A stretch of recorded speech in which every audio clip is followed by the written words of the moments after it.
This is the Yellow River, as you can see, the heart of Chinese politics, economy and culture for over 2,000 years, the 6th longest river in China and 6th longest in the world. The Yellow River gets its name from the huge amount of sediment that turns its water yellow.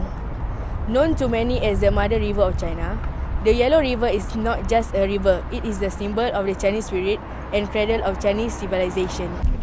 Originating in the Beijing Mountains in western China and flowing through 9 different provinces, the Yellow River is the most important water resource for the right north of China, playing an irreplaceable role in economic development and agriculture. Since 1960, over 14 dams have been constructed on the river to supply hydroelectric power and water resource to close to 12% of China's population. However, due to global warming, decrease in waterfall in the river basin and increasing water demands for irrigation and industrial, the Yellow River has dried up more than 30 times since 1972. In 1994, for example, the river ran dry for over 122 days right here in Shandong. In 2006, new laws were passed to better manage the distribution of water and fines were given to officials who do not comply with the rules. The shortage of water, however, is not the greatest problem faced by the Yellow River. Over the years, the Yellow River has been plagued by water pollution. This is because the river travels through China's major industrial and coal-producing regions and huge population centers. The operation at the coal industrial parks, for example, use a lot of water and discharge huge amount of waste into the environment. In 2005, 6 tons of diesel oil leaked into the river from a pipe that cracked due to freezing conditions, resulting in 63 water pumps being shut down, some here in Shandong. In 2008, over 40% of samples taken from the river in various places registered worse than level 5, meaning that it was unfit for drinking, agriculture or industrial use. Only 15% of the samples are considered safe for household use. Wildlife, including birds and fish, are killed by the high levels of chemicals in the water, affecting the livelihoods of some residents in China. In some areas along the river, there are bigger problems, such as in cancer, birth defects, and waterborne diseases. Efforts have been taken by the Chinese government, with more than 40 projects being turned down in recent years due to environmental concerns. But is this enough? Spanning across more than 21,000 kilometers, connecting the east to the west part of China, the Great Wall of China is no doubt one of the greatest wonders of the world. With a history of more than 20,000 years, some of the sections are now in ruins or have disappeared. However, it's still one of the most appealing attractions is owing to its historical and cultural significance. The wall we see today was mostly built in the Ming Dynasty. It was built by a great army of soldiers, prisoners, and local people, demonstrating the wisdom and tenacity of the Chinese people at that time. The Great Wall is not just a wall, it is an integrated military defense system with watchtowers, command posts, and fortresses for surveillance and communication. The influence of the Great Wall on its people can never be denied. Chairman Mao Zedong once said, "Until you reach the Great Wall, you are no hero." Figuratively, this means that to reach a goal, we need to overcome many challenges that we may face. Hence, it is not surprising that during peak periods, the Great Wall of China welcomes up to 70,000 visitors per day. What we don't hear, however, is the negative effect this boom in tourism brings to the Great Wall. The fact that the wall stretches through 11 provinces of China makes conservation management impossible. Some sections of the wall have fallen victims to graffiti with names and phrases scrawled in English and French.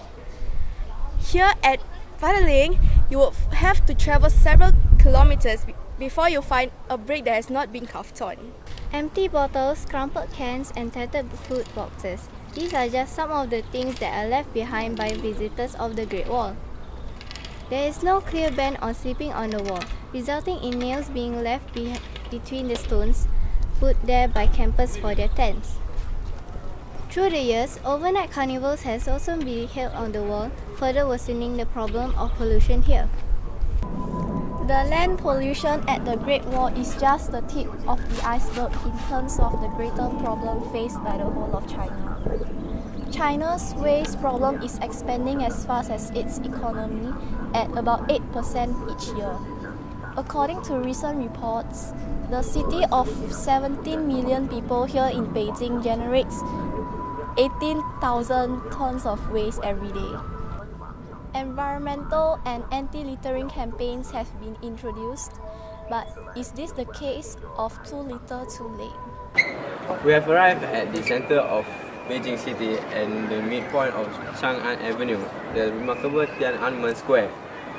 The square contains the monument to the people's heroes, the Great Hall of the People, the National Museum of China, and the Mausoleum of Mao Zedong. Mao proclaimed the founding of the People's Republic of China in the square on October 1, 1949, and the anniversary of this event is still observed there. The Tiananmen, also known as the Gate of Heavenly Peace, is a gate of the walled imperial city.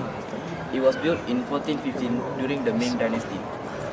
At the north end of the square is the Tiananmen Tower built in 1417 during the Ming Dynasty. The most important use for it in the past was to declare an extravagant ceremony who had become the emperor and empress. East of the square is the National Museum of China, which is a great treasure trove. It is a comprehensive museum with more than 3 million precious articles which provide a vivid portrayal of Chinese history. In the south of the square is the Mao Zedong Memorial Hall. Do you know that Mao's remains are laid in the crystal coffin in the main hall? As the first chairman of the People's Republic of China, he was greatly admired by the China people. Although the Tiananmen Square is indeed a sight to behold, its grandeur is unfortunately marred by the city's air pollution. Air pollution has increased as China has industrialized, which has caused widespread environmental and health problems. Coal combustion generates particulate matter, also known as PM currently. Beijing is suffering from PM 2.5, which is a particulate matter with diameter of 2.5 micrometers or less. According to the US Environmental Protection Agency, such fine particles can cause asthma, bronchitis, and may also lead to premature death. A study has estimated that 4,300 people in China die each day due to air pollution. Smoke from mainland China has been observed to reach as far as California. When the Olympic Games were held in Beijing in 2008, its government banned 1 million vehicles from its streets for 3 months in an attempt to clear the air and roads ahead of the Games. In both Beijing and Shandong, we saw many clinics and hospitals specialists in respiratory illnesses. In 2012, restricted air pollution monitors of ozone from PM 2.5 were ordered to be gradually implemented. The question remains, will this solution be sustainable?